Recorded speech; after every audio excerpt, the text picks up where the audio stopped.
Ating palapakan ng ating Panginoon sa oras na ito, purihin ang dakilang pangalan ng ating Panginoon. Sa oras na ito, sa hindi pag-abala, nais kong pumunta tayo sa ating teksto na gagamitin. Hango po sa Luke chapter 15 at ang starting lamang sa verse 17 hanggang sa pagpapatuloy. Sabi rito ng verse 17, Luke 15, verse 17, sabi rito, "But when he came to his senses, he said, 'How many of my father's hired men have more than enough bread, but I am dying here with hunger. I will get up and go to my father and will say to him, Father, I have sinned against heaven and in your sight. I am no longer worthy to be called your son. Make me as one of your hired men.' So he got up and came to his father, but while he was still a long way off, his father saw him and felt compassion for him, and ran and embraced him and kissed him. And the son said to him, Father, I have sinned against heaven and in your sight. I am no longer worthy to be called your son.' But the father said to his slaves, Quickly, bring out the best robe and put it on him, and put a ring on his hand and sandals on his feet, and bring the fatted calf, kill it, and let us eat and celebrate. For this son of mine was dead and has come to life again. He was lost and has been found," and they began to celebrate. Praise God. Purihin ang Diyos. Tayo magsabi, Amen. Purihin ang Panginoon. Mako po tayo sa oras na ito. Ang Diyos ang magpala sa mga salitang binasa natin. Purihin ang Diyos sa oras na ito at isang magandang gabi sa bawat isa. Pagbati sa biyaya at pagpapala at pangalan ng ating Panginoon. At isang kagalakan din naman na ibalita sa inyo na this coming Saturday ay meron pong isang magbibigay ng kanilang buhay para magpabautismo sa pangalan ng ating Panginoong Hesus.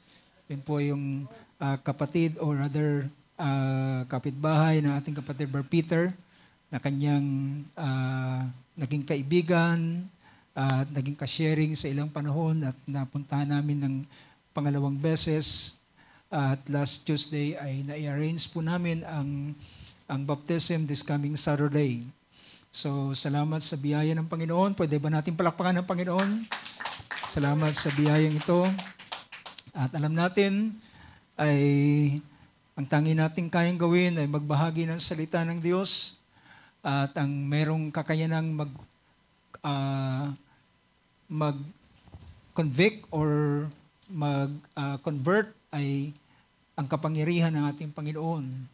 At especially ang mga tao na ang kanilang buhay ay sila ay nakilala na ng Panginoon bago pa itanatag ang sanlibutan. So nakakatuwa lamang na ang kapatid na ito ay siya ay nanumpa na bilang Islam o Muslim.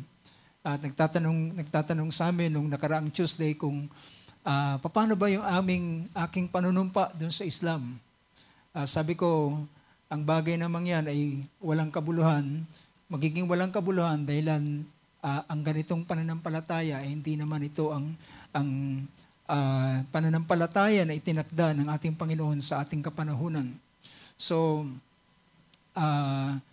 sabi ko, kung kanya sinasabi, paano yung ilang mga kagamitan, dahilan kapag sila ay nasumumpa, ay binibigyan sila nung, alam nyo, yung parang maliit na carpet at doon sila nag-ritual. At sabi ko sa kanya, kung yan ay ordinaryo lamang na carpet, ay pwede mong gamitin. Pero kung dahilan yan ay ginagamit sa ganitong ritual, so it's much better na ito ay dispose mo na lang at di mo na gamitin pa.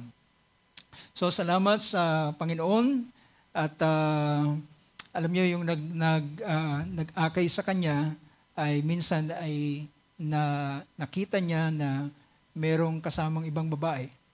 Alam niyo ba kung anong sabi sa kanya nung yung nag-aakay sa kanya? Sabi niya, alam mo pare, kapag ikaw ay tumagal-tagal dito sa ganitong relihiyon, ay pwede ka na rin magkasawa ng iba.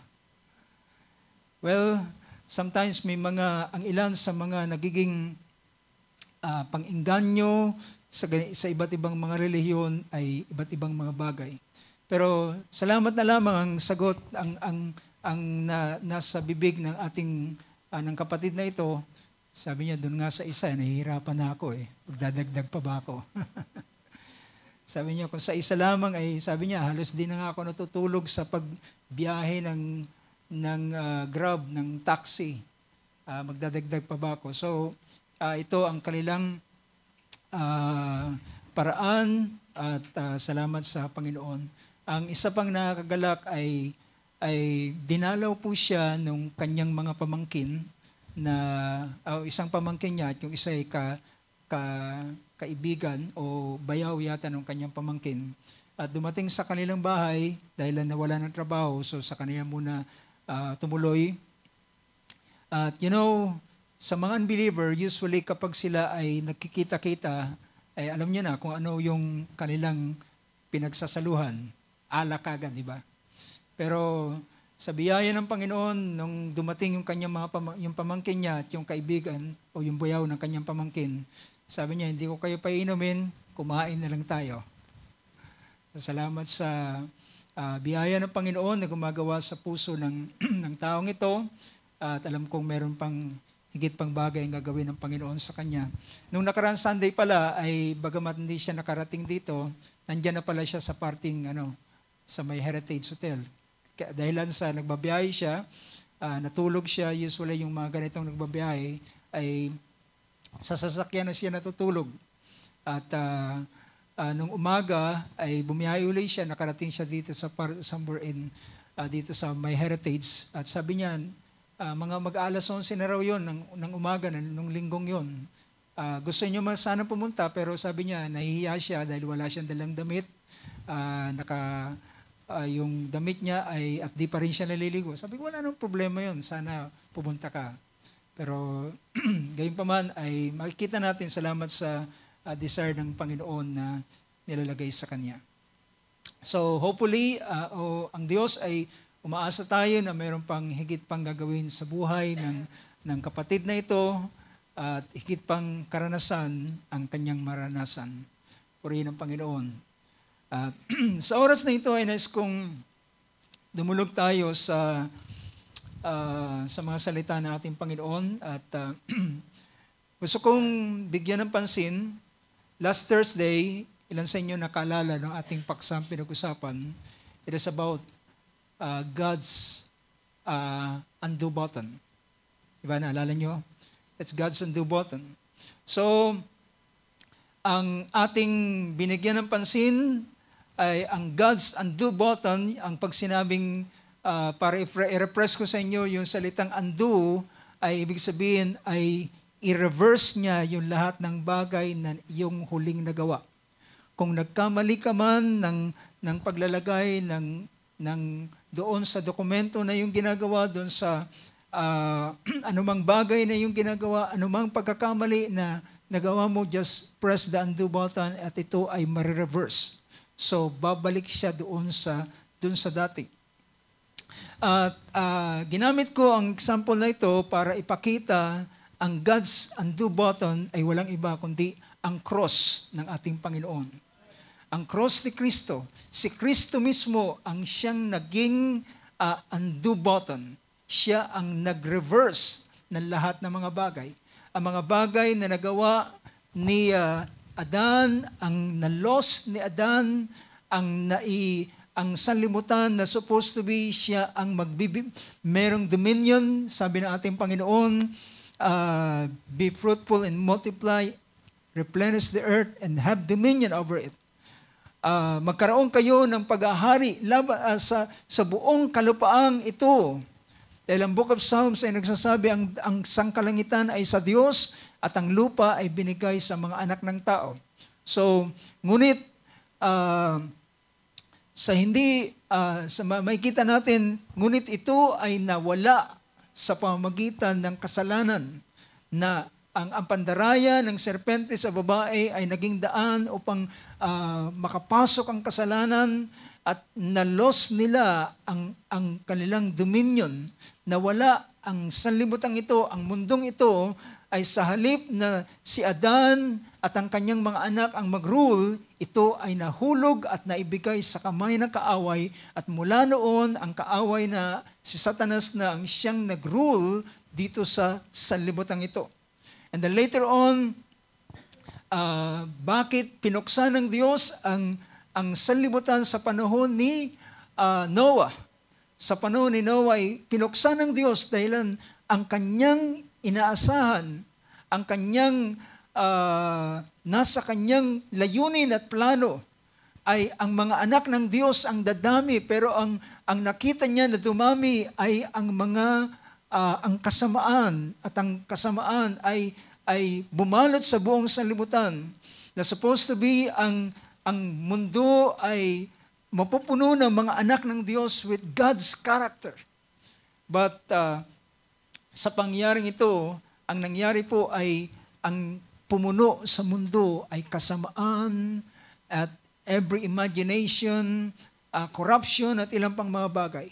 Ngunit ang ginawa ng unang Adan ay hindi niya na magawa pang bawiin.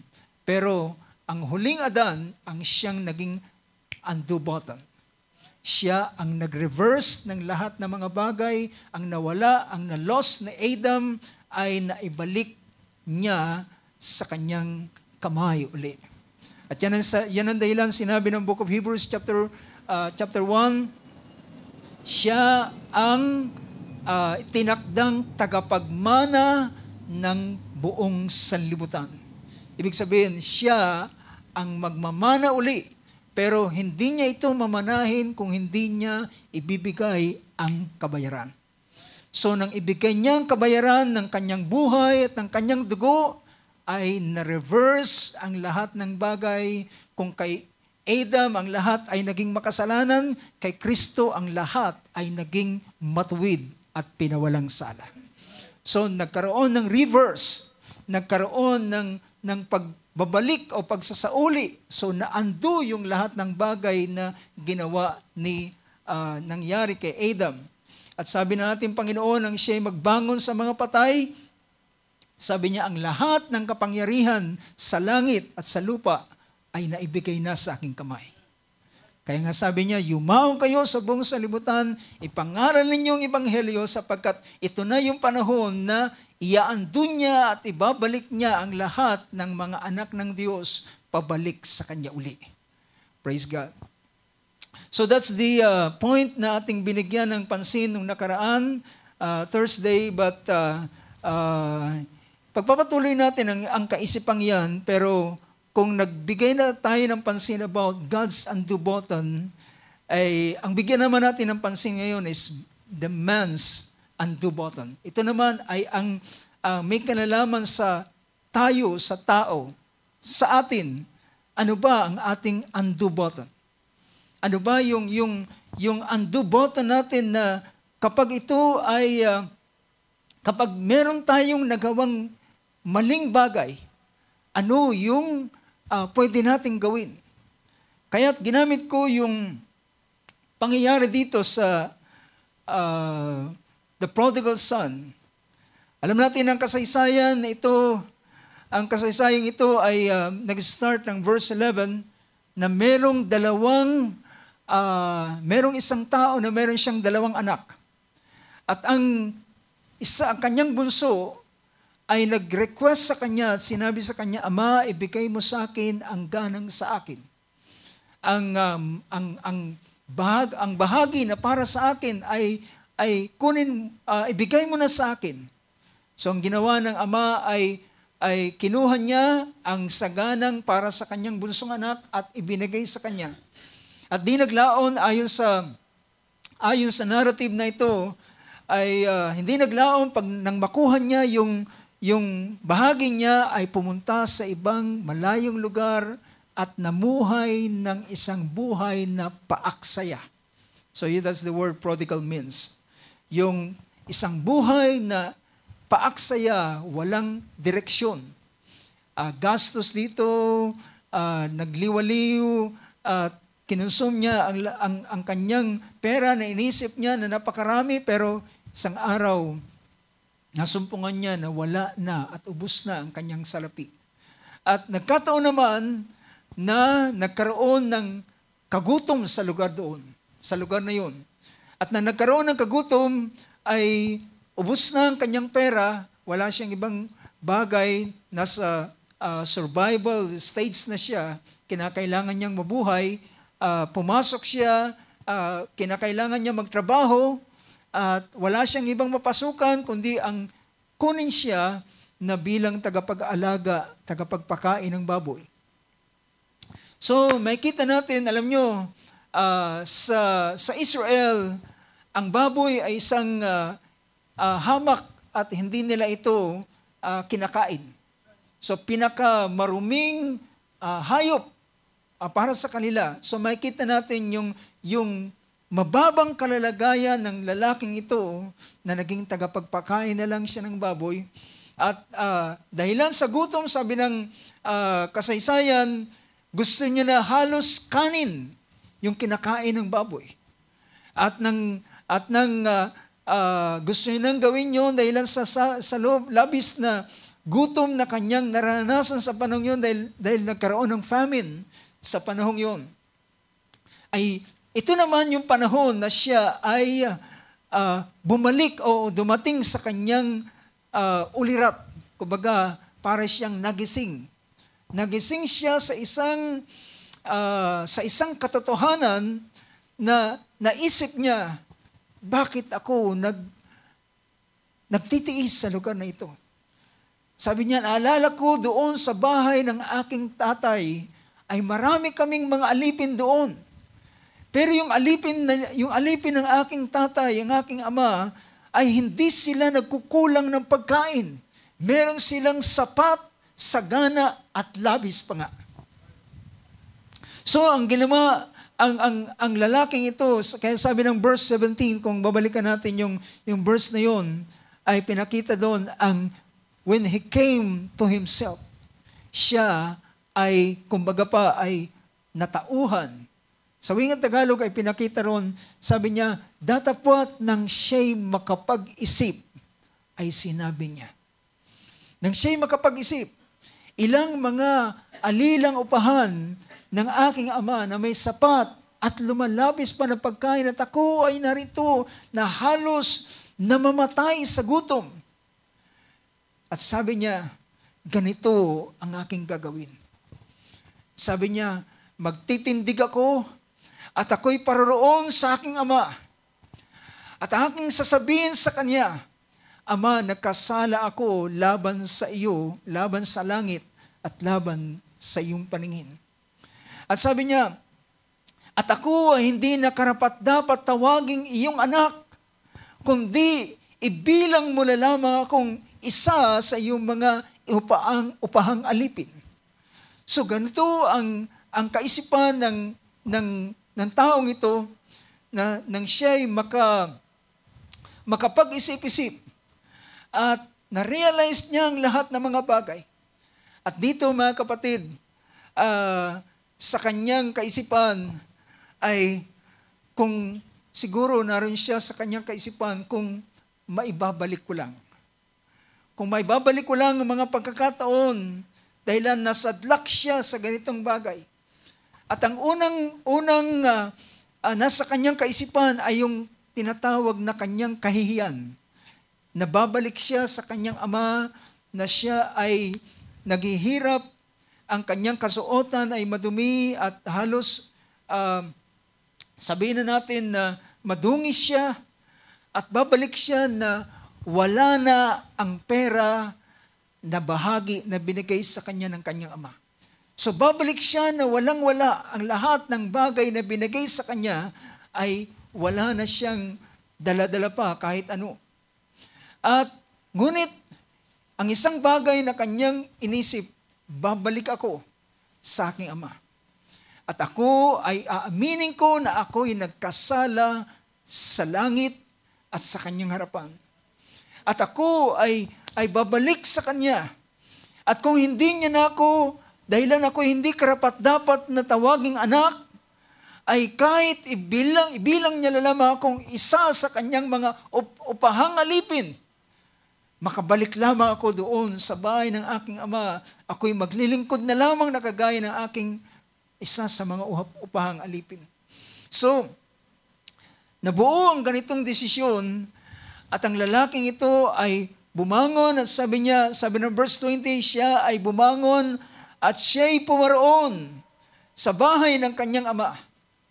At maring sa nang siya'y nasa di kalayuan, ay marahil nag-iisip-isip siya.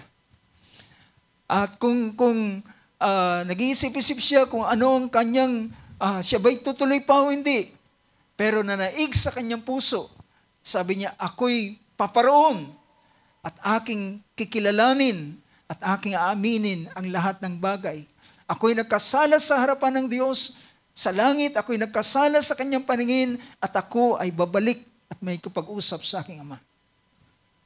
Ngunit sa di kalayuan ay natanaw siya.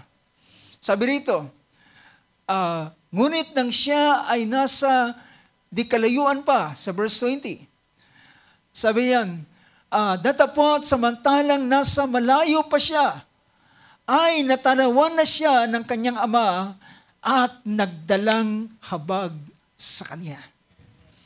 Naawa sa kanya. Nakita. Well, ang ama ay nakilala kagad ang kanyang anak. Siya man ay marungis, madumi, siya man ay anuman, ganito ang kanyang tsura, pero siya ay nakilala, siya ay aking anak.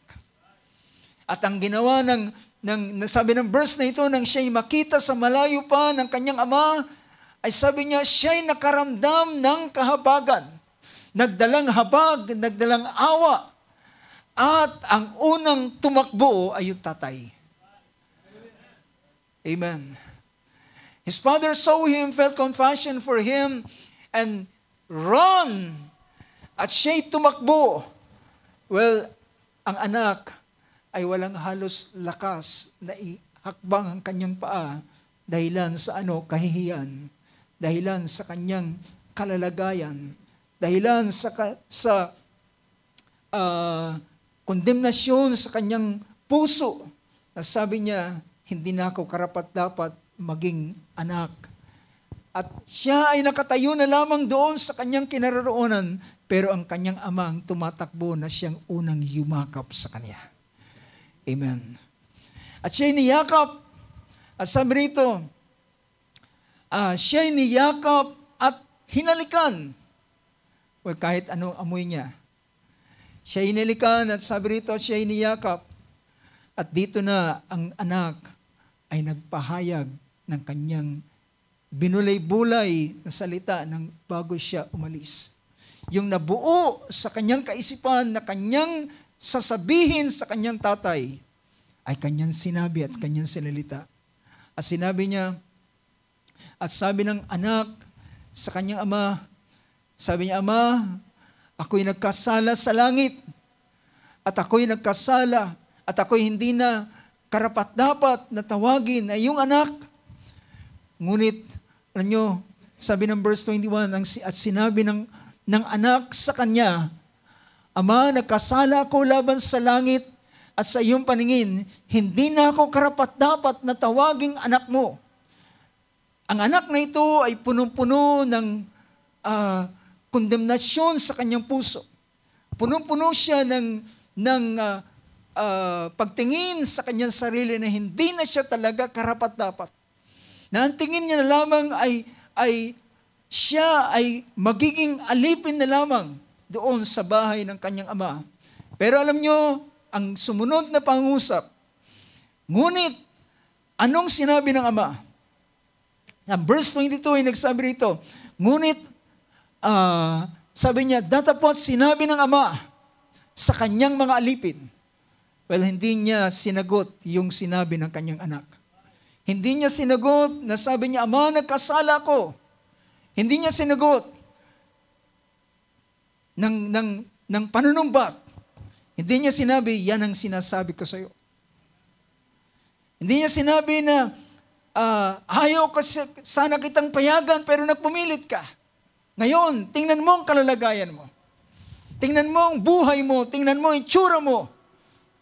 Tingnan mo ang damit mo. Tingnan mo na halos wala kang panyapak. Well, hindi ganoon ang sagot ng Ama. Hindi niya binigyan ng pansin ang lahat ng mga bagay. But rather, ang ginawa ng Ama, He pressed the undo button. Amen. At kanyang sinabi doon sa kanyang alipin, hindi niya na binigyan ng pansin, pero narinig niya ang lahat na sinabi ng kanyang anak. Ano ang sinabi ng kanyang anak? Ito ay isang paraan ng pagsisisi. Ang pagsisisi ay ibinigay, naging daan ito para ma-reverse ang lahat ng bagay. It's repentance. Ang pagsisisi nitong anak ay siyang naging daan na kanyang sinalita. Pero ang ama ay pinakinggan ang lahat na sinasabi ng kanyang anak. Ama, ako'y nagkasala sa iyo. Inamin niya ang kanyang kasalanan. Ako'y nagkasala sa iyo. At sabi niya, nagkasala ko sa iyo, nagkasala ko sa langit. At sabi niya, hindi na ako karapat-dapat na maging anak, kundi bilang mo lamang kung isa sa iyong alipin. Ngunit ang Ama ay nagsabi, dalhin ninyo dito, ang kausap niya, ang tinawag niya ay yung mga alipin niya. Sabi niya doon sa kanyang mga alipin, sabi niya, dalhin niyo ditong madali ang pinakamabuting balabal. Alam niyo yung balabal? Ito yung isinusuot ng ang kalalagayan ng bilang isang marangyang kasuotan. Dalhin ninyo rito madali ang pinakamabuting balabal at isuot ninyo sa kanya. Hindi niya sinabing, dalhin nyo rito yung mga damit ng mga katulong. Kundi dalhin nyo rito ang pinakamabuting damit. Ito ay ang damit na para sa kanyang anak. Ano nangyari? Siya ay ibinalik sa kalalagayan ng kanyang anak sapagkat siya ay anak. So sabi niya, dalhin nyo rito ang pinakamainam na robe. Sabi rito, quickly. But the father said to his slaves, quickly bring out the best robe and put it on him. So yung mga alipin pa, mga kapatid, ang nagbihis sa kanya. Inalis yung kanyang damit at nilagyan siya ng pinakamainam na robe at isuot ninyo sa kanya. Sabi niya, kumuha kayo ng singsing. Isuot ninyo sa kanya at lagyan ninyo ng singsing ang kanyang kamay at ang pangyapak ang kanyang mga paa. Ibinalik siya sa kanyang dating kalalagayan bilang anak. At sabi rito, so lagyan siya ng damit, isuot sa kanya, lagyan siya ng singsing sa kanyang kamay. Walang singsing ay pagpapakita ng authority o pagpapakita ng tanda na siya ay kanyang anak. At sabi rito, at lagyan siya ng sandalya sa kanyang mga paa. At sabi niya, dalhin nyo at kunin ninyo ang pinakamatabang baka at inyong patayin at tayo'y kumain and let us celebrate. Tayo'y kumain at tayo'y mangagsiya sapagkat, ang verse 24 ay sabi rito, sapagkat patay na ang anak kong ito, ngunit siya'y muling nabuhay. Siya'y nawala at siya'y nasumpungan at sila'y nagpasimulang mag-celebrate at magkasiya. Now, makikita natin mga kapatid, dito sa bahaging ito ang pinapakita, the undo button is repentance. Ito ang binigay ng Panginoon sa mga sa kanyang mga anak para sila makapanumbalik sa dating kalalagayan nila. O ang ating Panginoon ay nagbigay ng kanyang buhay. But ang pinaka daan pabalik upang ma-reverse ang lahat ng bagay is repentance. Ang pagsisisi. Kaya nakikita natin ang utos ng ating Panginoon ng kanyang ituro sa kanyang mga alagad ang ebanghelyo. Sabi niya, pangaral ninyo ang ebanghelyo. Ang sumampalataya at mabautismuhan ay maliligtas. Ang sumampalataya at nang si Pedro ang nangaral, nang tinanong siya ng mga tao, ng mga Hudyo, mga sabi niya, mga Ginoo, ano ang aming gagawin? Ang sagot ni Pedro, magagsisi kayo. At magbautismo ang bawat isa inyo sa ano? Sa ikapagpapatawad ng inyong kasalanan. Sa ikakapagpatawad ng iyong kasalanan, sa ikabubura ng lahat ng mga bagay. At sabi niya, at tatanggapin ninyo ang kaloob ng Espiritu Santo. Ito ang tanda. Romans chapter 8, verse 14 and verse 16. Verse 16 ay pinakita roon ang sabi ng Banal na Sulatan. Sabi rito, sa verse 14, ilan man ang pinapatnubayan ng Espiritu ng Diyos ay sila ang mga anak ng Diyos. So yung singsing ay naglalarawan ng tatak at tanda ng pagiging anak, at yung damit ay na mainam na damit ay naglalarawan, nagpapakilala ng kapatawaran ng kasalanan.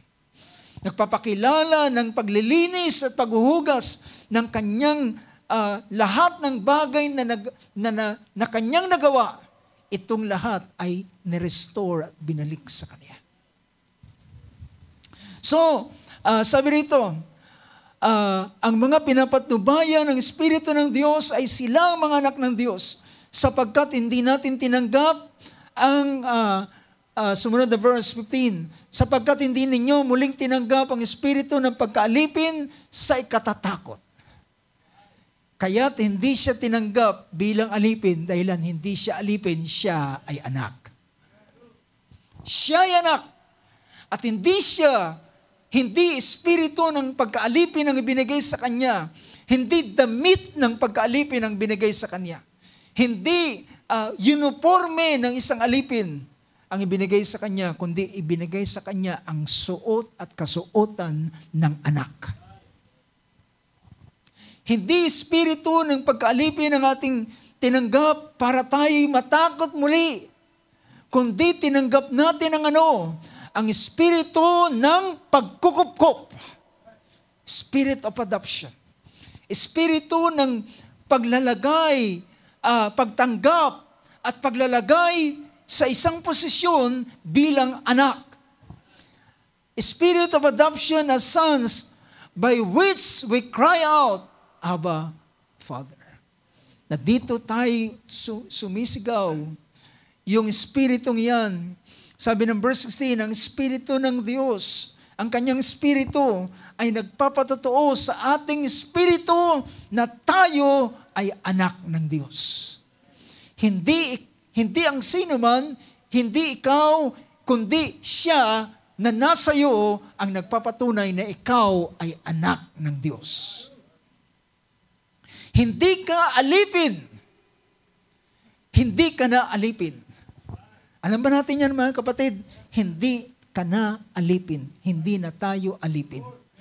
Hindi na tayo pwedeng maggapos pa dahilan tayo ay sinuotan ng kasuotan ng anak. Hindi na tayo alipin pa, kundi tayo ay mga anak, at ang nagpapatotoong yan, ang malakas na sumisigaw, ay hindi ikaw. Ang malakas na sumisigaw ay ang Espiritu na nariyan sa iyo. See, yung nasa damdamin ng anak, alipin na lang siya. Yung nasa puso ng kanyang anak dahilan hindi siya karapat-dapat, alipin na lang siya. Pero yung Ama ang nagpatotoo, hindi ka alipin, ikaw ay anak. Hindi ka alipin. Anak kita, hindi ka alipin. Binigyan siya ng kasuotan, binigyan siya ng damit, binigyan siya ng panyapak, binigyan siya ng singsing. Na patotoo, ang mga bagay na ibinigay ko sa iyo ay nagpapatotoo at nagpapakita na ikaw ay hindi alipin. Ikaw ay aking anak. And let us celebrate. Tayo magkasiya dahilan ng aking anak na ito na wala siya pero siya ay aking anak. At ngayon siya ay nakabalik na. Siya ngayon ay aking tinanggap bilang aking anak at ibinalik ko ang lahat ng bagay na nawala sa kanya. What is man's undue burden? Is repentance. Kung hindi ang taong ito, lalaking ito, ay nagpasya sa kanyang pagbabalik. Nagpasya na kanyang aminin ang kanyang kasalanan. Nagpasya na kilalanin niya ang kanyang pagkakamali at magpakumbaba sa harapan ng kanyang ama at kilalanin niya na siya ay nagkasala sa harapan ng kanyang ama. Well, mga kapatid, ito ang bagay na ibinigay na daan ng Panginoon sa bawat mga anak ng Diyos. Ito ang daan para ma-restore siya sa dati niyang kalalagayan. Maibalik ang lahat ng mga bagay at ma-reverse ang lahat ng bagay na dating nawala sa kanya, na ibalik sa kanya. You know, mga kapatid, kung nakita natin ang ganitong bagay, alam niyo ba na ang repentance na ito ay ating susing ito. Ito ay bagay na ating magagamit habang tayo ay naglalakbay sa buhay na ito. Alam niyo ba yan, mga kapatid? Dahilan na anong sabi ni Apostol Juan sa kanyang pangungusap?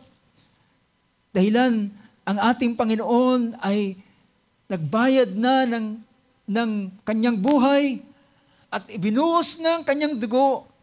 At mula ng panahong yun, ay ang kapatawaran ng kasalanan ay available na. Kaya ang sabi rito ng banal na kasulatan na lagi nating nababasa sa 1 John chapter 2 verse 1 and verse 2, sabi niya, mga mumuntik kong mga anak, 1 John 2:1, mga mumuntik kong mga anak, sinusulat ko mga bagay na ito upang kayo'y huwag magkasala. At kung ang sino man ay magkasala, meron tayong, sabi niya, at kung ang sino man ay magkasala, ay may tagapamagitan tayo sa Ama. May tagapamagitan tayo sa Ama. Praise God. Merong high priest, merong advocate. Ang advocate na ito ay yung parang legal counsel, parang attorney na magdedepensa sa iyo. Diba? Merong mga defense, tinatawag na defense lawyer. Merong defense lawyer. At ang defense lawyer na ito ay ang ating Panginoong Jesucristo. Siya ang iyong special na defense lawyer. So, protocol dito sa ating sa bansang ito, sa ating bansa, na kapag ang isang tao ay may kaso at kumuha siya ng kanyang legal counsel. At kung wala siya makuha, merong pong PAO, di ba? Merong legal counsel na pwedeng i-provide sa kanya.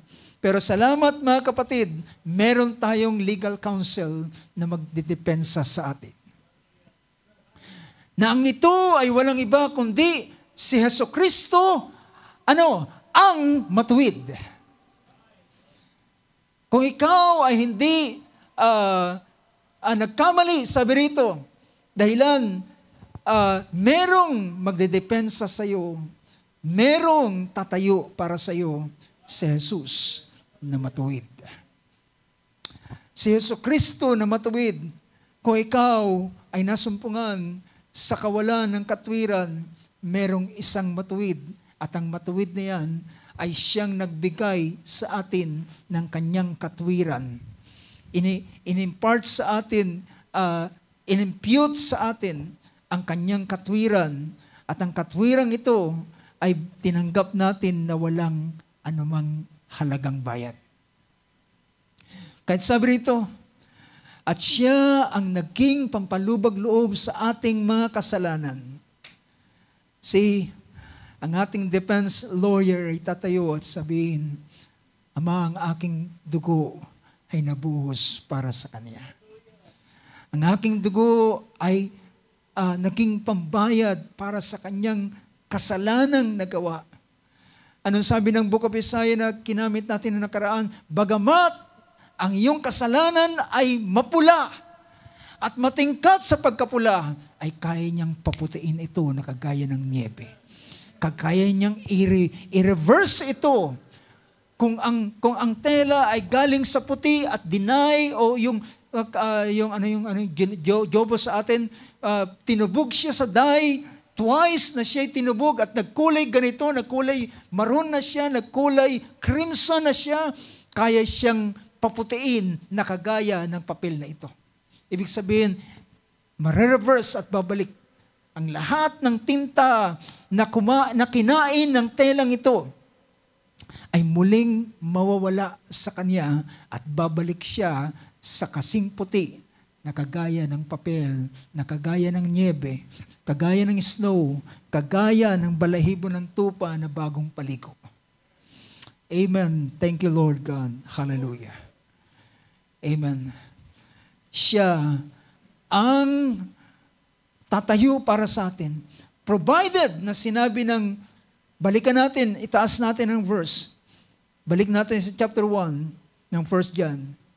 Sabi rito, verse 9 ng chapter 1 ng book of 1 John. Ngunit, sabi niya, verse 9, kung ipapahayag natin ang ating mga kasalanan, ay tapat at banal siya. Tapat siya, ibig sabihin, siya ay magtatapat dahilan sino man ang lalapit sa kanya ay ganun ang kanyang maranasan. Siya'y tapat at banal na tayo'y patatawarin sa ating mga kasalanan at tayo'y lilinisin sa lahat ng kalikuan. Amen.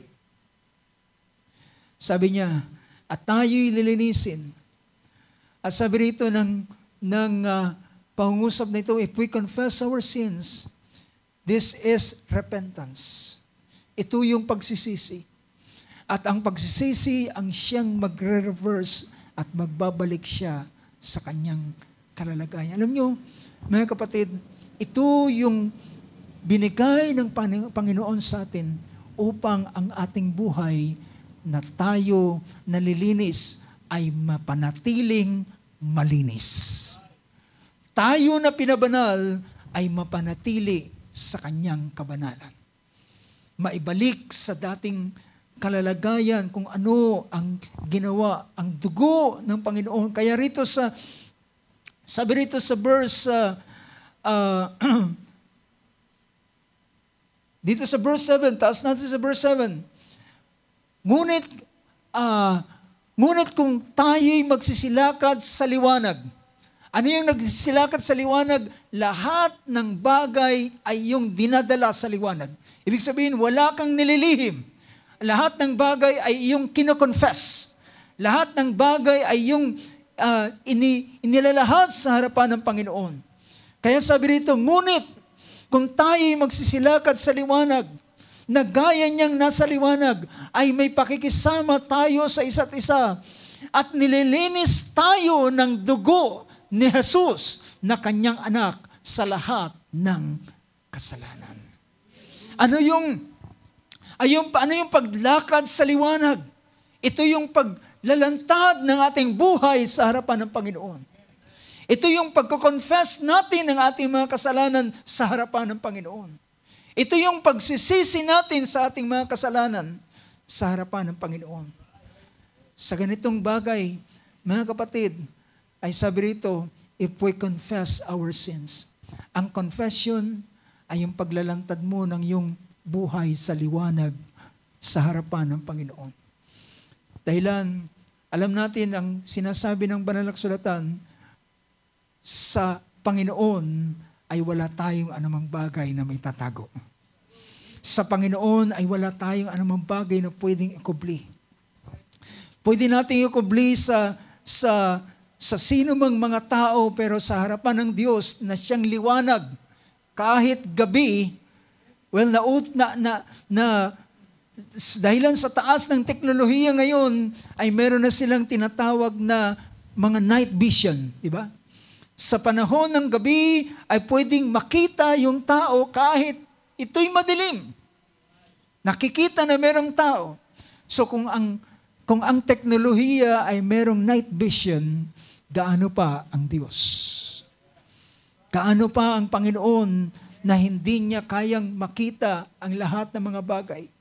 So kung tayo ay hindi magkukubli ng ating sarili, kundi ito ay ating ilalahad sa harapan ng Panginoon at ating sasabihin, Panginoon, ako'y nagkamali, ako'y nagkasala. Ako ay nagawa ko ang ganitong bagay at tayo magko-confess ng ating mga kasalanan. Siya'y tapat at banal para tayo patawarin. Now, after you confess your sin, pagkatapos mong i-confess ang iyong kasalanan, huwag kang makiramdam. Minsan ang tao ay nakikiramdam, pero pakiramdam ko, mabigat pa rin ang aking puso. Pakiramdam ko, mga kapatid, ang kinakailangan dyan ay pananampalataya. Sampalatayanan mo ang sinabi ng salita ng Diyos. Siya ay tapat. Kung ang tao ay hindi tapat, kung ang tao ay hindi nagpapatawad, dahilan ang kanyang iniingatan ay ang kanyang damdamin, ang Diyos ay tapat na siya'y nagpapatawad. Kapag ang tao ay lumapit sa Diyos at humingi ng tawad sa harapan ng Panginoon. Alam niyo ba mga kapatid, ang pinaka nakalulugod sa harapan ng Panginoon ay ang taong nagsisisi. Did you know that? Ang kaluguran, ang Diyos ay nalulugod kapag ang tao ay lumalapit sa Diyos at kanyang kinikilala ang kanyang kasalanan. At kanyang ipinapahayag ang kanyang kasalanan at hindi siya nagkukubli ng kanyang sarili. Dito, alam natin kung bakit nilantad ng Panginoon sa Achan sa panahong yun. Bakit siya nilantad? Dahilan itinago niya ang kanyang kasalanan. Ang kanyang ginawa, kumuha siya ng setro at balabal ng Babylonia na ang kabilin-bilinan ni Josue at ng Panginoon, walang kukuhang anumang bagay na sinumpa. Dahilan ang lahat, ang Jericho ay sinumpa. Kaya sabi niya, sino man ang kukuha ng mga bagay na sinumpa ay magiging maisusumpa din na kagaya na kasama noong bagay na sinumpa. Ngunit siya inayag ng Panginoon. Alam niyo, ang pinakaayaw ng Diyos ay ang taong ayaw magsisi. Ang Diyos ay nalulugod sa isang taong nagsisisi, pero galit ang Diyos sa isang taong hindi nagsisisi ng kanyang kasalanan. Isaiah chapter 57 verse 15. Isaiah 57:15. Ano sabi ng verse na yan? Sabi niya, sapagkat ganito ang sabi ng banal, ng mataas, sapagkat ganito ang sabi ng mataas at matayog. Sino ito? Ang Diyos. Ang mataas at matayog. Sapagkat ganito ang sabi ng mataas at matayog na tumatan sa walang hanggan, na ang pangalan ay banal. Ako'y tumatahan sa mataas at banal na dako. Nakasama rin niya na may pagsisisi at pagpapakumbabang loob upang bumuhay ng loob ng nagpapakumbaba at upang bumuhay ng puso ng nagsisisi.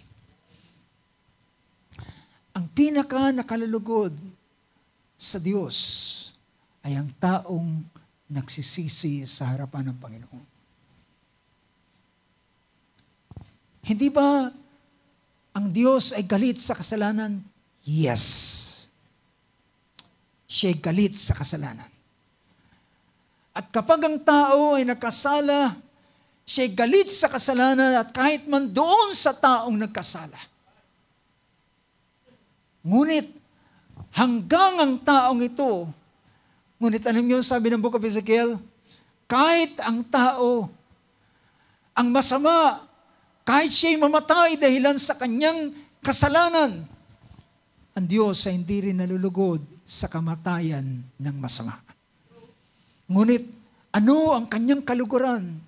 Ang kaluguran ng Diyos ay kapag ang masama ay nagsisi ng kanyang kasalanan at tumalikod sa kanyang buhay, sa kanyang masamang paglakad. Yun ang kinaluglugan ng Panginoon. Even he is a sinner.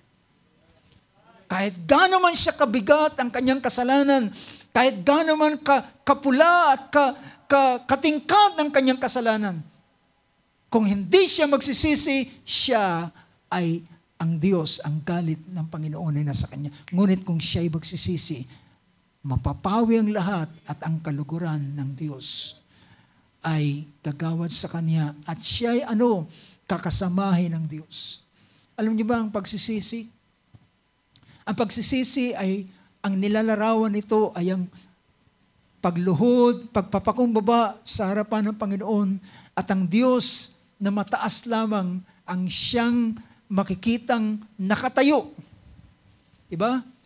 Pinapakita mo na ikaw ay maliit, ikaw ay nagpapakumbaba, at ang Diyos lamang nakatayo. Pero ang isang taong hindi nagpapakumbaba at hindi nagsisisi, ibig sabihin, siya ay nananatili sa katigasan ng kanyang puso. So, nakikita natin na ang Diyos ay nalulugod sa pagsisisi. At ang pagsisising yan, kapag siya ay nagsisi, anong gagawin sa kanya? Siya'y bubuhayin. Bumuhay ng loob ng nagpapakumbaba at bumuhay ng puso na nagsisisi. Ibig sabihin, i-revive siya. Ibabalik siya sa kanyang dating kalalagayan dahilan ang taong nasa kasalanan ay patay sa harapan ng Panginoon. Alam niyo, yan ang sabi ng banal na kasulatan. Bagamat ang taong siya'y nabubuhay, kung ang tao ay nabubuhay sa kasalanan, siya'y patay sa harapan ng Diyos. Yan ang sinabi. Now, tingnan niyo mga kapatid, ang Diyos ay nalulugod sa nagsisisi. And this is the reverse button. This is the undo button. The undo button is repentance. Pagsisisi. Pagpapakumbabang loob. At ang habag ng Diyos ay ibibigay sa Kanya. Gaano man siya nagkasala, gaano man siya nagkamali, kung Kanyang bubuksan ang Kanyang sarili sa harapan ng Diyos at Kanyang i-confess ang Kanyang kasalanan, siya ay patatawarin ng Panginoon at lilinisin ang lahat ng bagay na Kanyang nagawa. Ngunit tingnan ninyo mga kapatid, tingnan natin ang ganitong isang bagay.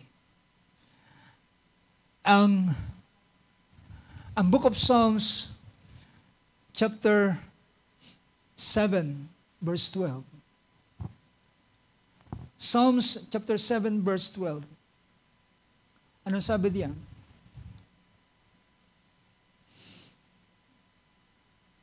Sabi rito, kung ang tao ay hindi magbabalik loob. Alam nyo, ang original na English version, kung titingnan nyo ang English version, sabi rito, tingnan natin sa English. If a man does not repent, if a man does not repent, kapag ang tao ay hindi nagsisi, tingnan ninyo ang bagay nito. If a man does not repent, he will sharpen his sword. Well, ito ay ang kalalagayan ng tao at ng Diyos. Sabi niya, kapag ang isang tao ay hindi nagsisi, ang gagawin ng Diyos, kanyang hahasain ang kanyang tabak. At kanyang, sabi rito, and he has bent his bow and made it ready. Kanyang ibebend ang kanyang bow at itututok doon sa taong ayaw magsisi. Nakikita niyo yung furious, yung pagpapakita ng galit ng Diyos sa isang taong hindi nagsisisi. He will bend his bow. If a man does not repent, he will sharpen his sword. He has bent. Ibig sabihin, inunat niya na. You know, I believe this verse ay ito yung ginamit ni, if I'm not mistaken, is Evan Roberts. Sa isang panahon na kanyang pinangaral ang isang paksa, sabi niya, the sinner in the hand of an angry God. Ang makasalanan sa kamay ng nagagalit sa galit ng Diyos. Ang makasalanan sa kamay ng galit na Diyos. Sabi niya, bibend niya ang kanyang bow, ang kanyang pana, at itututok doon sa kanyang puso. At kung taong ito ay hindi magsisisi, papahulagpusin niya ang panang ito at magiging daan ang kanyang kamatayan. So, ang Diyos ay galit sa hindi nagsisisi. Pero ang Diyos ay nahahabag sa isang taong nagsisisi. The undue button ay binigay ng Diyos sa tao is repentance. So, makikita natin, tingnan pa natin ang ilang mga talata. Ang ilang verse na gusto kong bigyan ng pansin. So, tingnan natin, kapag ang tao ay hindi magsisisi, pinakita ng, alam nyo, merong isang statement, Matthew chapter 3, verse 10. Ito yung statement ni John the Baptist habang siya'y nangangaral. Alam niyo ang kanyang sabi dito sa verse 10? Sabi niya, ngayon pa lang ay nakalagay na ang palakol sa ugat ng mga punong kahoy.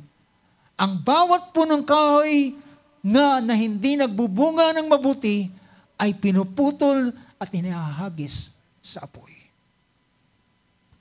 So makikita ninyo kung itataas natin ang ganitong ang pangungusap, ito ay sa panahon ng naglapitan ang mga Pharisees and Sadducees para gustong magpabautismo sa kanila.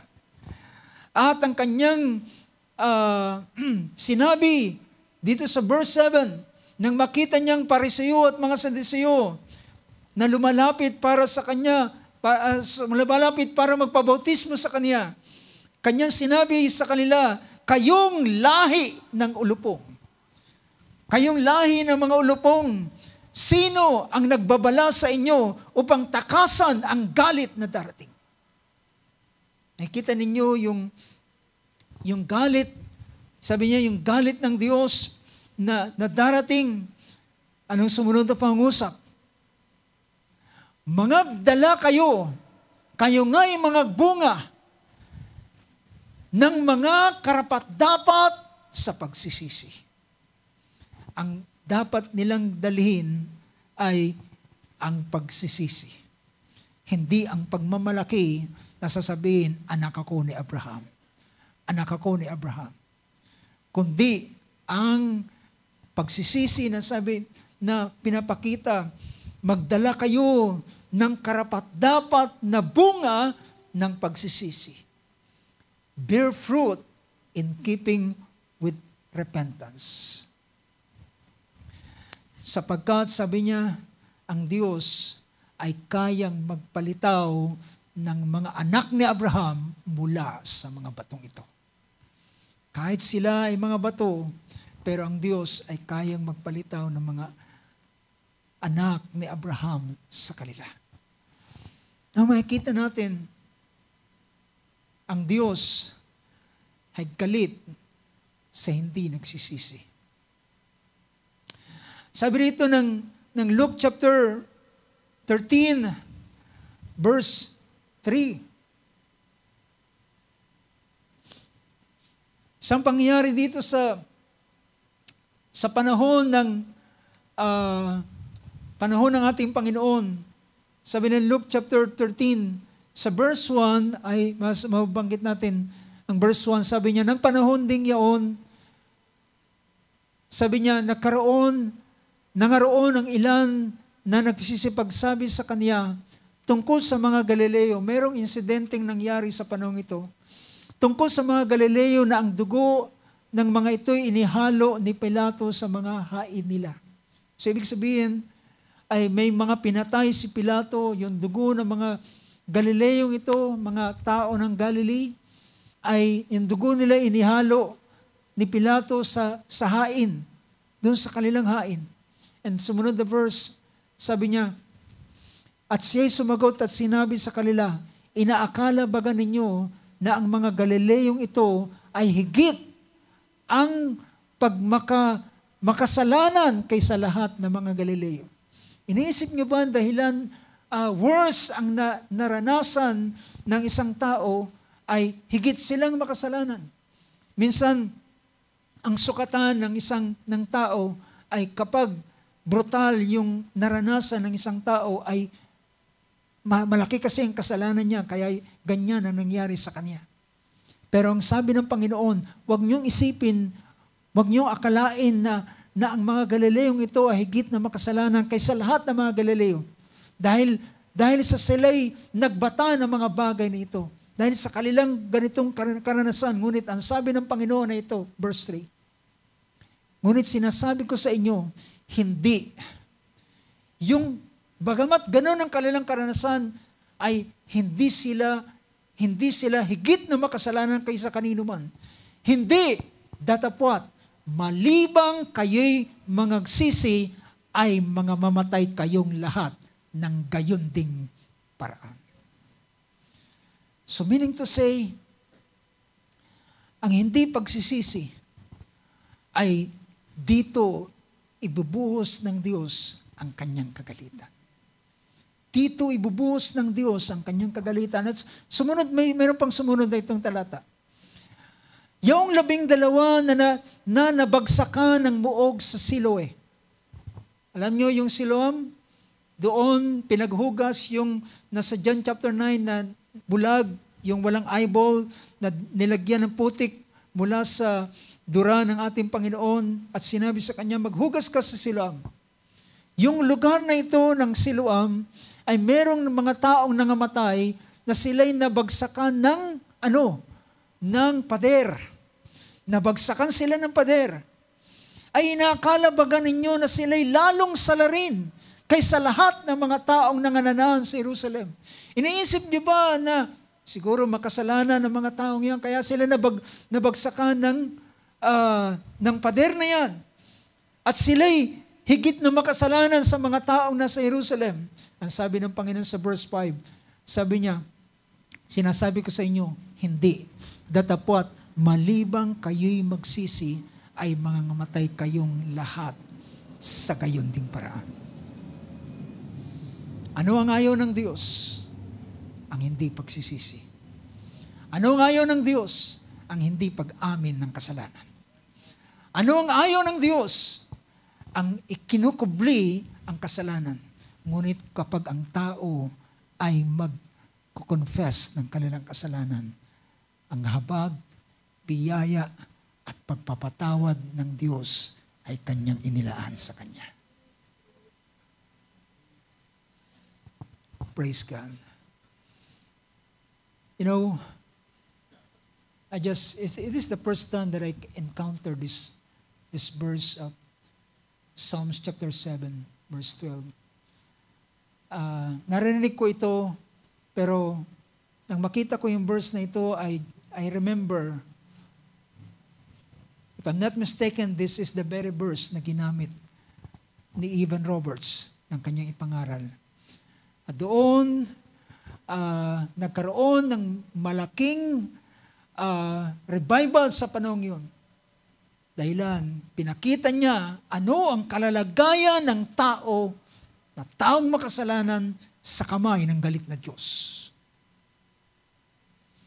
Ngunit, pinapakita natin ang balansing bagay. Alam niyo ba, kung hindi dahilan sa dugo ng Panginoon, ay hindi maglulubag ang galit ng Diyos. Kasi ima to that. Kung hindi dahilan sa ating Panginoon, kung hindi dahilan sa kanyang ginawa, hindi dahilan sa kanyang katwiran, hindi dahilan sa kanyang pagsunod, hindi dahilan sa kanyang pagsunod, lahat mula sa kanyang pagkabata hanggang sa paglaki, hanggang sa kanyang ministeryo na sinabi niya, ang aking pagkain ay gawin ang kalooban ng Diyos, ng Ama, at tapusin ang kanyang gawa. At ang kanyang tinutupad na kasulatan ay hango sa Book of Psalms na nagsasabi, I come to do your will, O God. Naparito ako sa balumbon ng mga aklat upang gawin ang iyong kalooban, O Diyos. At hanggang sa pinakahuling sandali ng kanyang buhay, ay kanyang tinitingnan na ang bawat kasulatan ay natutupad. At nang matupad na ang lahat ng kasulatan, siya'y sumigaw na uuhaw ako, at nang siya'y uminom ng suka na naroon sa sponge, siya'y sumigaw, it is finished. And he gave up the ghost. And he breathed his last. His last breath ay kanyang hinugot at siya'y namatay. At nagkaroon ng lindol, nagkaroon ng pagyanig, bilang patotoo na ang Diyos ay nalugod sa ginawa ng bugtong na anak ng Diyos. Tinanggap niya ang Diyos ay, according to Isaiah chapter 53, he was pleased. Siya'y na-satisfied sa ginawa ng anak ng Diyos. At nang magawa ito, sabi ng banal na kasulatan, ang galit ng Diyos ay naglubag. Dahilan ibinuhos ng Diyos ang kanyang galit sa ating Panginoong Hesukristo. Alam niyo ba ang sinabi ng banal na kasulatan sa Book of Micah, if I'm not mistaken, na sabi niya, kanyang yuyurakan ng kasalanan. He will trample sin and transgression under his foot, and he will cast it into the sea. Bago niya ito itapon sa dagat, kanya itong yuyurakan at kanya itong dudurugin sa ilalim ng kanyang paa. Ito'y larawan ng kanyang galit. Pero tandaan ninyo, kanino ipinatong ang lahat ng kasalanan ng buong sanlibutan? Kanino? Sa anak ng Diyos. At ang anak ng Diyos, sa kanya ipinatong ang lahat ng kasalanan at tinapakan ang kasalanan. Dinurog. Bakit sa Isaiah chapter 53 ay ginamit yung salitang, he was crushed. Dinurog. Dahilan ito'y paglalarawan ng galit ng Diyos sa kasalanan. Ang galit ng Diyos sa kasalanan ay kanyang ipinatong sa bugtong na anak at kanyang tinapakan at dinurog ito. He was crushed. At nang siya'y makrush, mga kapatid, mamatay sa kanyang na ipinatong sa Kanya ang lahat ng kasalanan, then ito ay tinapon na sa dagat. Itinapon na sa dagat. Nilimot na dahilan na bayad ng ipinigay. Ang galit ng Diyos ay binuhos sa ating Panginoong Hesus. That's the reason, sabi ng Banal na Kasulatan, He became the propitiation of our sin. Siya ang naging pangpalubag loob, naglubag ang loob ng Diyos, ang galit ng Diyos. And you know, ilang verse, bago ko magtatapos, mga kapatid, kung ang tao ay magsisisi sa kanyang harapan, ang Diyos ay malulugod. There's no other way, mga kapatid. It's only repentance that will bring us back. Kung ano ang ating kalalagayan. Ang repentance lamang. Ano sabi ng ating Panginoon sa pangungusap niya sa Revelation chapter 3? As many as I love, verse 19. Those whom I love, I reprove and discipline. Therefore, be zealous and repent. Siya ay, ang kanyang iniibig, ay kanyang pinarurusahan minsan at dinidisiplina. Para ano? Para sila ay magsikap at magsisi. Well, sometimes mga kapatid, dahilan ng tao ay merong katigasan. At kapag ang tao ay nasa kanyang katigasan at ayaw niyang magsisi sa kabila ng kanyang kasalanang nagawa, ang Diyos ay gagawa ng paraan ng pagpaparusa sa kanya. Pagpalo sa kanya, sabi ng Hebrews chapter 12, dahilan sila'y anak, sila ay pinapalo, pinarurusahan at dinidisiplina. Ngunit, ang purpose nito, sabi ng Hebrews 12, para sila ay magsisi at sila'y makabahagi ng kabanalan galing sa kanilang Ama. So, those whom I love, I reprove and discipline, therefore be zealous and repent. Alam niyo, ang mensahe ng Panginoon sa unang iglesia, sa Epeso, sabi niya, meron akong laban sa iyo sapagkat, ano sabi niya, iniwan mo ang unang pag-ibig. Meron akong laban sa iyo. Iniwanan mo ang unang pag-ibig at aking ipinapayo sa iyo. Sabi niya sa verse na ito, sa verse 4 ng chapter 2 ng Revelation. But I have this against you, that you have left your first love. Iniwanan mo ang unang pag-ibig. Kaya nga, sabi niya, therefore, sa wikang Tagalog, sabi niya, ngayon, kaya nga, alalahanin mo kung saan ka nahulog, at magsisi ka, at gawin mo ang iyong unang gawa, at kung hindi, ay paririyan ako sa iyo at aalisin ang iyong kandelero at ang kanyang kinalalagyan maliban na magsisi ka. So, dito natin maintindihan, galit ang Diyos sa kasalanan at sa hindi pagsisisi.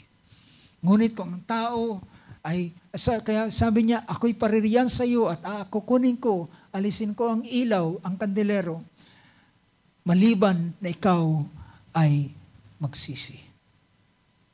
So nakita natin ang ganitong bagay. The reset or rather the reverse sa buhay natin na ibinigay ng Panginoon sa atin is repentance. Thank God for this opportunity na ibinigay ng Panginoon. Ang napakagandang kung tayo ay minsan nag-iisip at laging nagsasabi na paano ko maibabalik. Kung maibabalik ko lang. Well, there is a way para sa iyo, anak ng Diyos. Merong daan na inilatag ng Panginoon sa iyo. Ang daang yan ay walang iba, is repentance. And you will be restored. Kagaya ng dati. Ikaw ay makakabalik kagaya ng dati sa pamamagitan ng daang ito na binubuksan ng Panginoon. Anong sabi ng ating kapatid na si Apostol Pablo sa kanyang pangungusap sa chapter 2 ng book of Romans chapter 2. Sabi rito ng verse 4, Romans 2 verse 4. Sabi niya, "O hinahamak mo ang mga kayamanan ng kanyang kabutihan." Ito yung minsang kalalagayan ng katigasan ng isang tao. Hinahamak niya ang kabutihan. Sabi niya, "O hinahamak mo ang kayamanan ng kanyang kabutihan at pagtitiis at pagpapahinuhon na hindi mo nalalaman na ang kabutihan ng Diyos ay siyang umaakay sa iyo sa pagsisisi."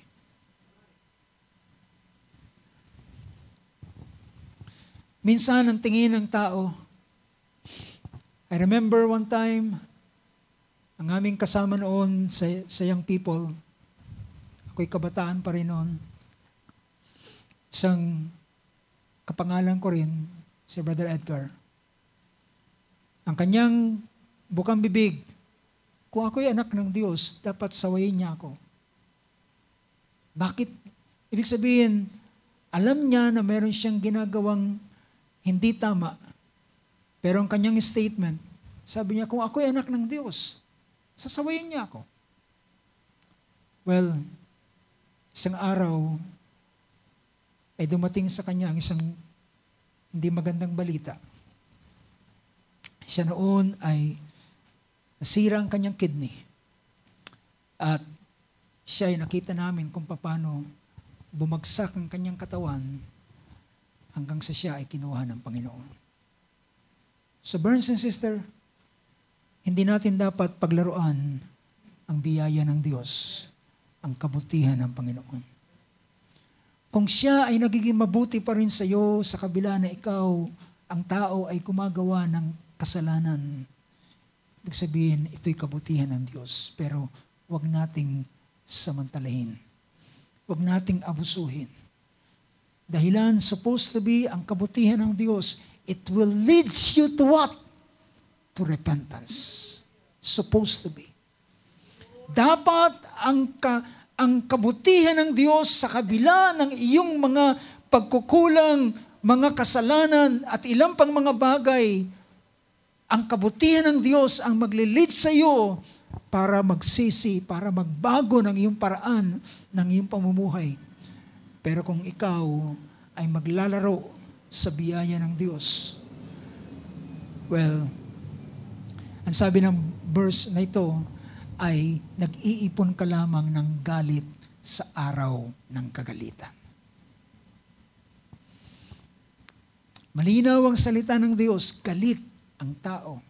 Galit ang Diyos sa kasalanan at sa taong makasalanan.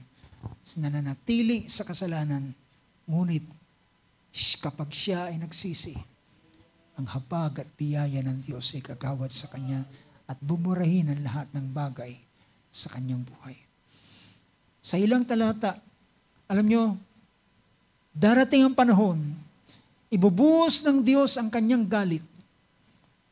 Ang galit ng Diyos ay bubuhos niya sa huling mga araw bago ang pagpasok ng paghahari ni Kristo. Ngunit merong mga tao na sa kabila ng pagbubuhos ng galit ng Diyos at parusa na kalinaranasan, may mga tao pa rin na matigas at hindi sila nagsisisi. Tingnan natin ang verse na ito. It's just, ang banal na kasulatan ay nagbigay ng ganitong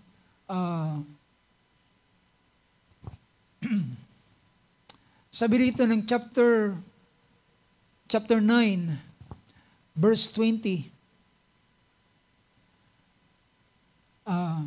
Chapter 9, verse 20 ng Book of Revelation. Ito ay sa panahon ng ikatlong digmaang pandaigdig. At sa panahon ito, verse 19 na lamang, o verse 20 and verse 21.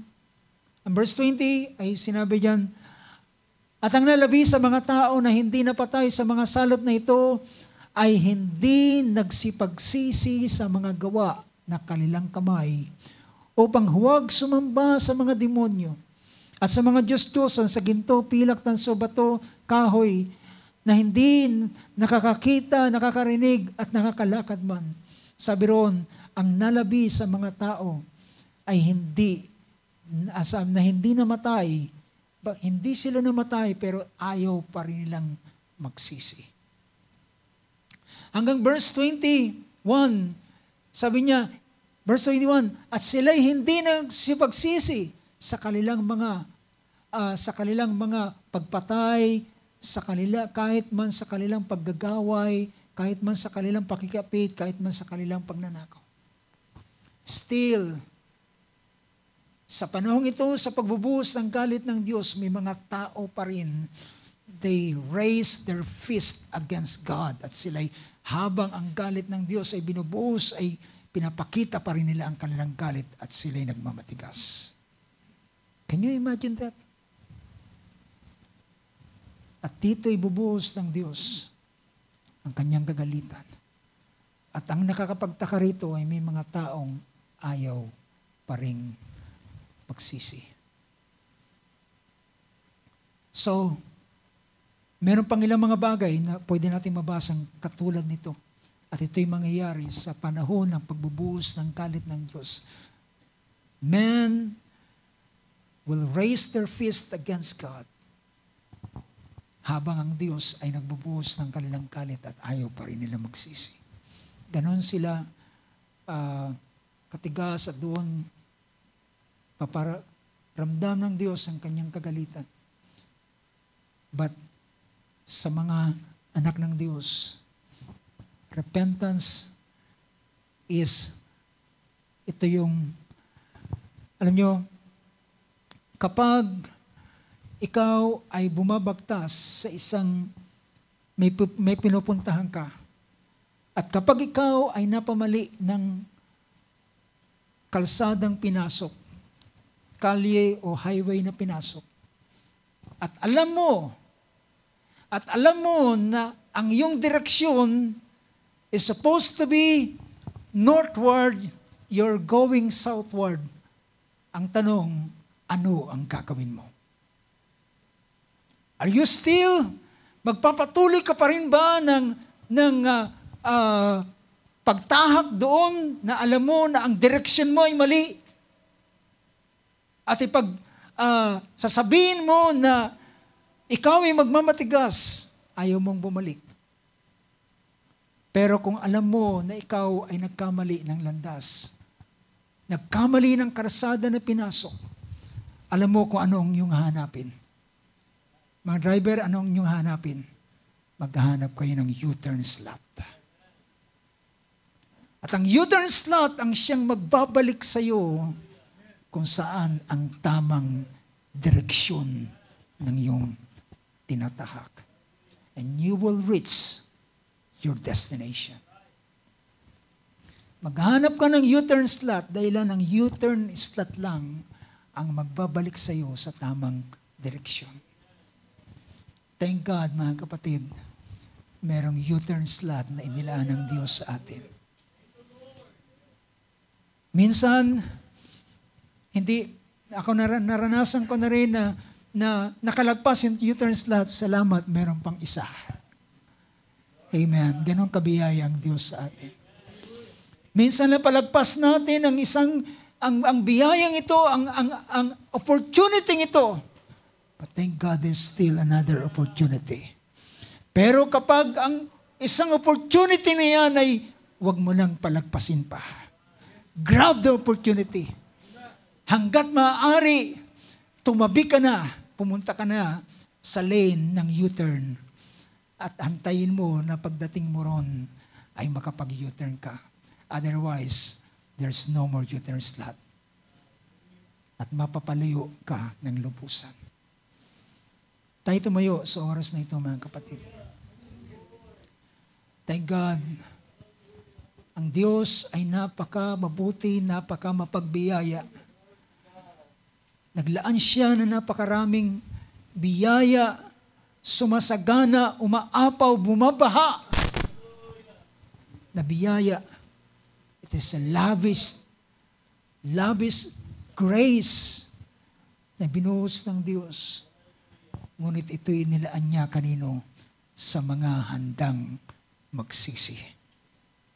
Sa mga tao na handang kilalanin, sa mga tao na alam nila na walang ibang paraan para sila makapanumbalik kundi ang Diyos lamang. Thank God, ang Diyos ay merong nakalaan. There is an undo button. You can press the undo button. At ang undo button na yan ay hindi ang Diyos ang pipindot. Did you know that? Man's undo button ay wag mong ipaubaya sa Diyos na siyang pumindot. Ikaw ang magpipress ng undo button. Once niya nang pinindot ang undo button, it is on the cross of Calvary. And He reversed everything. Ibinalik niya ang lahat ng mga bagay. But man's undo button, it is in your hand. It is in your hand. Ito'y nilagay sa iyong kamay. At ito ay ikaw ang lalapit sa Kanya at magpapahayag ng iyong kasalanan. Awitin natin ang isang awit. Where He leads me, I will follow. First verse ay nangungusap ng I can hear my Savior calling. Ang Panginoon ay nananawagan. Siya ay nananawagan. Come, let us reason together. Even if you, sabi niya, bagamat ang inyong kasalanan ay napakapula, kaya kong paputuin ito. Napakatingkad, kaya kong ibalik ito na kagaya ng maputing niebe, maputing balahibo ng lupa. Let's sing this song. Hallelujah. Wonderful name of Jesus. Yes, amen. If you can hear His calling, kung yun narinig ang Kanyang pagtawag, kung narinig natin ang Kanyang pangungusap, nahungusap siya, galit siya sa kasalanan. Ang Kanyang tabak ay Kanyang hahasain sa mga taong hindi nagsisisi ng kanilang kasalanan. Kanyang babanatin ang Kanyang busog, ang Kanyang pana, at siya'y Kanyang itututok, hallelujah, sa isang puso ng isang taong ayaw magsisi. Ngunit siya'y magbibigay na napakasaganang biyaya sa kanila na nagpapakumbaba at handang magsisi, handang kumilala, handang magpahayag at sabihin, Ama, ako'y nagkasala. Ama, ako'y nagkasala sa iyong harapan. Ako'y nagkamali. Ako'y nagkamali ng aking landasin. Hallelujah. At siya ay handang pakinggan ang iyong pangungusap at ang iyong confession, ang iyong pagpapahayag ng iyong kasalanan. Hallelujah. At handa niyang damtan ka, bigyan ka ng bagong robe. Ang iyong nadamihan na nakasuotan ay handa niyang ibilik sa iyo ang panibagong, hallelujah, ang panibagong damit na napakaputi. Handa niyang ibigay sa iyo ang singsing, handa niyang ibalik ang panyapak sa iyo na ikaw ay muling makaranas ng kapayapaan sa iyong puso. Hallelujah. Purihin ang dakilang pangalan ng Diyos. Tayo dumulog sa panalangin. Hallelujah, Mang Diyos. Sa oras na ito, Panginoon, aming nakilala ang iyong mga salita, Panginoong Diyos. Naging malinaw sa amin, Panginoon, ang iyong mga salita na nagsasabi na nagagalit ka sa mga taong hindi nagsisisi ng kanilang kasalanan. Napupuot ka sa kanila, Panginoon, na patuloy na nagmamalaki at nagmamataas. Hallelujah, na nagkukubli ng kanilang mga kasalanan, Panginoon. Ngunit Lord God, nagdalaan ka ng napakasaganang biyaya sa kanila na nagpapakumbaba. O Panginoong Diyos, hallelujah, kami ay katulad ng lalaking, hallelujah, prodigal Lord. Hallelujah, at maaaring ito ay larawan ng isang taong wala kay Kristo. Ngunit Lord God, hallelujah, ito rin naman ay larawan ng isang na kay Kristo na sila ay marahil nakagawa ng ilang mga bagay at nais nilang manumbalik sa ganitong kalalagayan, Panginoon, na tila baga hindi nila alam ang daan kung sa papanong paraan. Pero thank God, hallelujah, Ikaw ay nagbigay sa amin ng andubatan, Lord. Ikaw ay naglaan sa amin ng isang paraan upang kami makapanumbalik, Lord God. Hallelujah, sapagkat sabi ng iyong mga salita, kung kami ay lalapit sa iyo at magpapahayag ng aming mga kasalanan, ikaw ay tapat at banal upang kami patawarin sa lahat ng aming mga sala, burahin ang lahat ng mga bagay at ibalik kami sa dating kalalagayan, Panginoon, at damintan kami ng panibagong damit, Lord, at kilalanin kami na kami ay iyong mga anak, Panginoon Diyos, at magkaroon kami muli ng ebanghelyo, ng kapayapaan na siyang panyapak ng bawat isa sa amin. O dakilang Diyos, hallelujah. Salamat, Lord God, sa iyong mga salita sa gabing ito, na iyong ipinapangusap sa iyong mga anak, Panginoon, na ikaw ay naglalagay ng daan sa amin, Panginoon Diyos. At salamat, Lord God, sa paraang ito upang kami makabalik sa daming dating kalalagayan. Lord God, hallelujah. Lord, sa oras na ito, Panginoon, hallelujah, anuman ang iyong makita sa amin, Panginoon. Anuman ang iyong makita sa amin, lalaki at babae, Panginoon Diyos. Hallelujah, Panginoon. Ipinapahayag namin sa ito sa dugo ng aming Panginoong Yesus. At alam namin doon sa dugo ng Panginoon, sa sandali namin itong ipahayag, ito'y malulusaw, ito'y maglalaho, ito'y mawawala ng lubusan, Panginoon. Hallelujah, at di na makikita pa, Panginoon. Kagaya ng bleach, Lord God, na kapag nahulog pumatak ang tinta, ang bleach ang siyang tutunaw ng tinta at maglalaho, Panginoon, sa kemikal na ito. Kung ang bleach, Lord God, ay makapangyarihan at kayang tumunaw ng tinta, gaano pa makapangyarihan ang dugo ng banal na Diyos, hallelujah, na ibinigay sa bawat isa sa amin. Ang dugo ng bugtong na anak ng Diyos na kanyang ibinigay, hallelujah, na handang na kayang maglusaw ng lahat ng bagay at kayang magpanauli sa dating kalalagayan ng iyong mga anak, Panginoon Diyos, Lord. Hallelujah, kami ay iyong mga anak.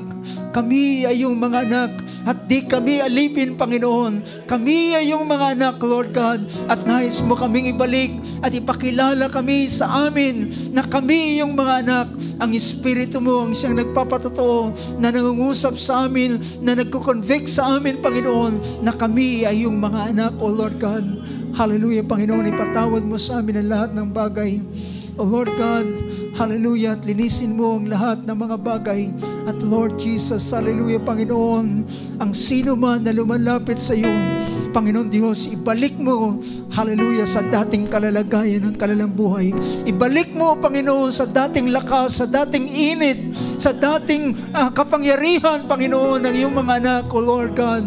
Hallelujah, dahilan ikaw lamang ang kayang mag-restore ng bawat isa amin. You are the restorer, Lord God. You are the restorer of life, Lord. You are, because you are our Redeemer. You are our Redeemer. You are, hallelujah, we have redemption in your blood, Lord. Meron kaming katubusan sa dugo ng aming Panginoon Jesus. Lord, salamat, Panginoon, sa gabing ito. Salamat, Lord God, sa biyayang ibinigay mo sa bawat isa amin na tunay at totoong napakasagana. Panginoon, pinupuri namin ang iyong pangalan. Hallelujah. At lubos kaming sumasampalataya at di kami nag-alilangan that your blood can wash away all the sins, Lord God. Thank you, Lord Jesus. Hallelujah, Panginoon. I pray that your blessing be upon your servants, Lord, your sons, your daughters, O God. Hallelujah, kami ng bawat isa amin na narito at ang sila man, Panginoon, na nasa kanilang matahanan, sila man, O Diyos, ay yung, hallelujah, pinapahayag na sila ay yung mga anak, Panginoon. May your blessing be upon us, Lord. Hallelujah. And let your grace, hallelujah, ay maglavish, Lord, sa iyong mga anak sa uling mga araw nito. O Panginoong Diyos, wala nawang maiwan na puso na hindi nagsisisi, Panginoon. Wala nawang katigasan na maiwan sa amin, Panginoon, kundi, Lord God, ang bawat puso ay maging malambot, hallelujah, maging pliable, Lord, upang kilalanin ang iyong napakasaganang biyaya. Purihin ka, Lord God, salamat sa iyong kabutihan. And your goodness, Lord God, will lead us to repentance. Let your name be praised and be honored. Sa pagtatapos namin ng maliit na gawain ito, O Diyos, ay pinapasalamatan ka namin sa iyong biyaya, sa iyong salita, sa iyong presensya, sa iyong kabutihan sa bawat isa amin. Hallelujah. Ikaw ang Diyos na mag-ingat sa aming pagtatapos ng maliit na gawain ito at maibalik namin sa iyo ang buong kapurihan at kalakasan at karangalan sa pangalan ng aming Panginoong Jesucristo. Amen. Amen and amen. Thank God. Palakpakan natin ating Panginoon. Purihin ka, O Diyos, purihin ka. O luwalhatihin ang iyong pangalan, Panginoon. Salamat sa iyong napakasaganang biyaya na iyong binigay sa bawat isa amin. Salamat, Lord God, sa pagkakataon na iyong binigay sa iyong mga anak. Hallelujah. Praise be to the name of Jesus. Amen. Amen. Amen. Yes, amen. Amen. Praise God. Muli natin palakpakan natin, Panginoon, sa oras ito. Hallelujah. Hallelujah. Praise God. Pwede ba natin awitin ang isang awit? Are you washed in the blood? And the sin cleansing blood of the Lamb. Amen. At habang inaawit natin yan, mawit tayo mas maging magpakaligaya sa kanyang biyaya at kagandahan.